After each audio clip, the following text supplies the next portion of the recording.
Guys, welcome to my channel.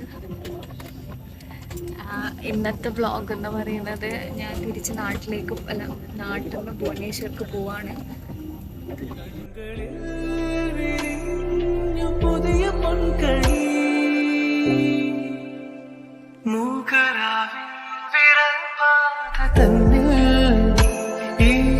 1.5 months വെക്കേഷന് വരുന്നതിന് മുമ്പ് എന്നെ എന്തൊക്കെയോ ചെയ്യണമെന്നുള്ള പ്ലാൻസ് ഒക്കെ കൊണ്ടാട്ടോ ഞാൻ വന്നത്.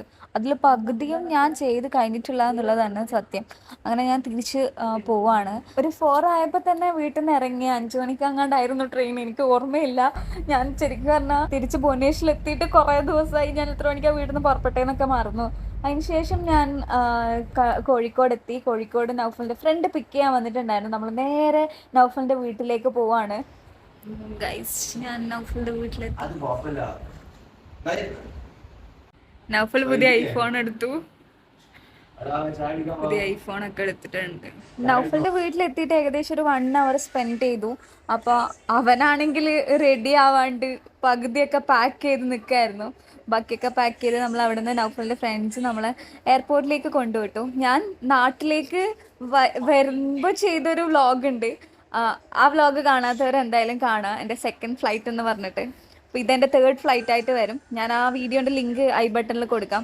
വെക്കേഷൻ ടൈമിൽ ഞാൻ കുറേ ഷോർട്സ് ചെയ്തിട്ടുണ്ടായിരുന്നു. ലോങ് വീഡിയോ ആകെ 2-3 അങ്ങനെ ചെയ്തിട്ടുണ്ടായിരുന്നല്ലോ.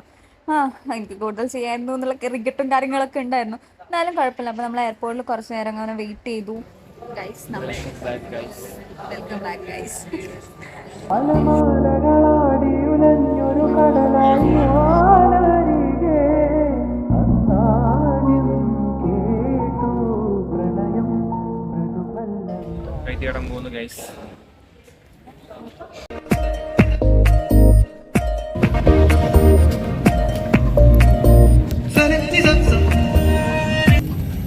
ഗൈസ്, നമ്മളങ്ങനെ ഫ്ലൈറ്റിൽ കയറി.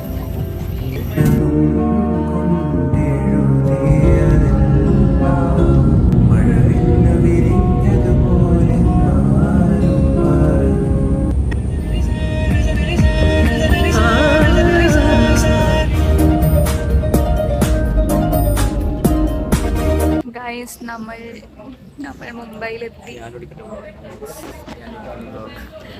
Show off guys, show off. iPhone 15 Pro എടുത്തതിൻ്റെ ഷോ ഓഫ് അല്ലടാ. പാവങ്ങൾ. വിശക്കുണ്ട്. അറിയത്തില്ല ഫുഡ് കിട്ടുമെന്ന്. ഇനി എന്തായാലും നമ്മൾ വീണ്ടും ചെക്കിംഗ് ഒക്കെ കഴിഞ്ഞു. സെക്യൂരിറ്റി ചെക്കിംഗ് ഒക്കെ കഴിഞ്ഞു. നമ്മളിനി ഗേറ്റിൻ്റെ അടുത്തേക്ക് പോവാണ്. ഇനി ചെക്കിങ് മാത്രം മതിയോ? അതൊക്കെ അവിടെ ഇരുന്നോ? അപ്പോൾ നമുക്ക് ഇനി ഭുവനേശ്വർക്ക് പോവാം. ഫോണിലാണെങ്കിൽ ചാർജ് ഇല്ലടാ. എവിടെയും കുറച്ചേരം ഇരുന്നാലോ?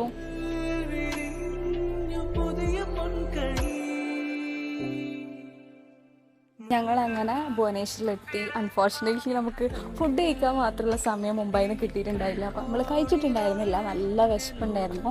മുംബൈയിലാണെങ്കിൽ നമുക്ക് നമ്മളെ കോളേജിലുള്ള നിത്യേനെയും കൂടെ കിട്ടിയിട്ടുണ്ടായിരുന്നു, നമ്മുടെ ഫ്രണ്ട്. നമ്മൾ 3 പേരായി അങ്ങനെ ഭുവനേശ്വരിൽ ഇറങ്ങിയപ്പോൾ തൊട്ട് ബാക്കിലുള്ള ഫ്ലൈറ്റിൽ തന്നെ റസലും കാമേശും വരുന്നുണ്ടായിരുന്നു. അപ്പോൾ നമ്മൾ 5 പേരും കൂടിയിട്ടാണ് ക്യാബൊക്കെ പിടിച്ച് പോയത്.